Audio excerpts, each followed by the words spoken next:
Eu queria pedir para o senhor fazer uma análise, tentar fazer uma análise aí geopolítica, porque a gente tem observado manifestações gigantescas em Londres nesse fim de semana. Bom, na Turquia, mas a Turquia é um mundo islâmico, mas é um mundo islâmico que tinha diálogo com Israel até outro dia, né? E agora tem o Erdogan atacando Israel.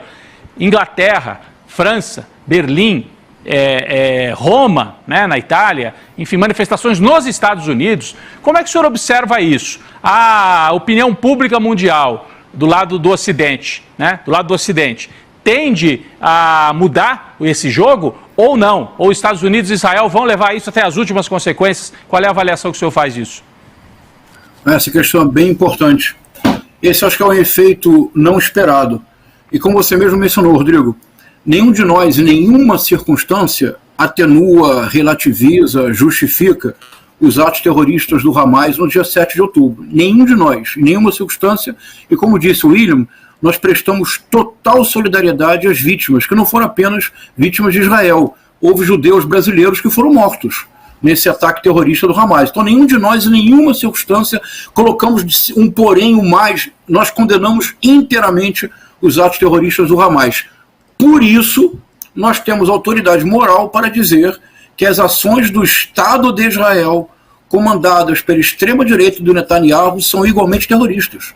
Quer dizer, assim como nós não relativizamos os ataques terroristas do Hamas, em nenhuma circunstância pessoas de bom senso relativizarão os ataques terroristas levados adiante pelo Estado de Israel, comandado pela extrema-direita do Netanyahu. Porque, veja, utilizar fósforo branco contra a população civil, Rodrigo, eu não sei se a Heloísa Vilela explicou muito bem. O fósforo branco é uma substância terrível que produz uma combustão espontânea. Se cair uma gota de fósforo branco na sua pele, você vai ter uma queimadura absolutamente insuportável. Estão jogando fósforo branco na população civil de Gaza. Isso é uma coisa equivalente aos americanos jogarem napalm no Vietnã. Aliás, eu levantaria um ponto aqui para a nossa reflexão, porque isso apenas pode tornar a questão geopolítica mais grave.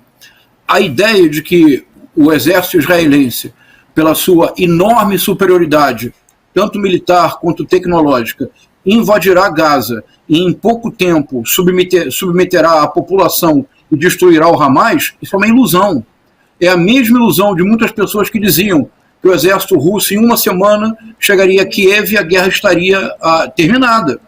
É a mesma ilusão que levou à derrota dos franceses, e levou à derrota dos americanos no Vietnã, levou à derrota dos soviéticos e à derrota dos americanos no Afeganistão.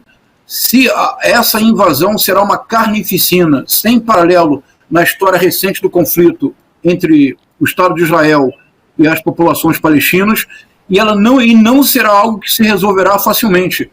Há uma informação de que o Hamas tem uma linha não pequena de canais, de túneis, preparados na região da faixa de Gaza. Rodrigo, se você lembrar, foi uma das razões estratégicas para a derrota dos americanos no Vietnã. Os vietnamitas tinham um sistema de túneis subterrâneos que literalmente ocupavam todo o território, o que tornava impossível a conquista. Os americanos avançavam 3 quilômetros durante a madrugada, os 3 quilômetros recuavam. Simplesmente será uma carnificina sem paralelo no século XXI. E o pior de tudo, Rodrigo, se alguns genocídios e situações similares no passado nós tivemos que reconstruir com muita dificuldade, lançando mão de arquivos, de fotografias que ocasionalmente deixaram de ser destruídas, hoje, com trabalhos como, por exemplo, da Al Jazeera, com um trabalho como, por exemplo, da Heloísa Vilela, olha, eu estou vendo, está diante dos meus olhos, essa incrível destruição de alvos civis. O que nós estamos vendo agora no telão do ICL não são alvos militares. Como disse o William muito bem, quando dois exércitos se enfrentam, está implícita a aceitação do risco da morte.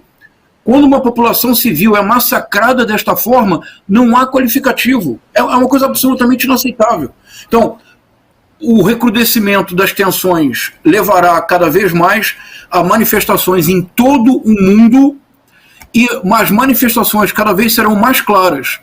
Assim como repudiamos os atos terroristas do Hamas, consideramos que a ação do Estado israelense, não do povo judeu, as ações do Estado israelense, comandadas pelo Netanyahu, cujo único interesse é tornar a guerra cada vez mais agônica para que ele se mantenha no poder. Este é o interesse do Netanyahu, é que a guerra continue para que ele se mantenha no poder, enquanto, Rodrigo, digamos aqui, então, deixemos a hipocrisia de lado. Você sabe, então, há muitos brasileiros que estão sendo convocados para lutar em Israel. Você sabe onde se encontra o filho do Netanyahu, Rodrigo? Pois é, em Miami, não é isso? A gente viu imagens, até aqui a Vivian, o William, a gente comentava outro dia, quer dizer, o filho dele que estaria em idade de ser reservista, porque é um jovem, né? Centenas, milhares de reservistas foram convocados, estava lá passeando em Miami, gerando muita revolta. O governo dele já era contestado, aí a fotografia do filho do Netanyahu.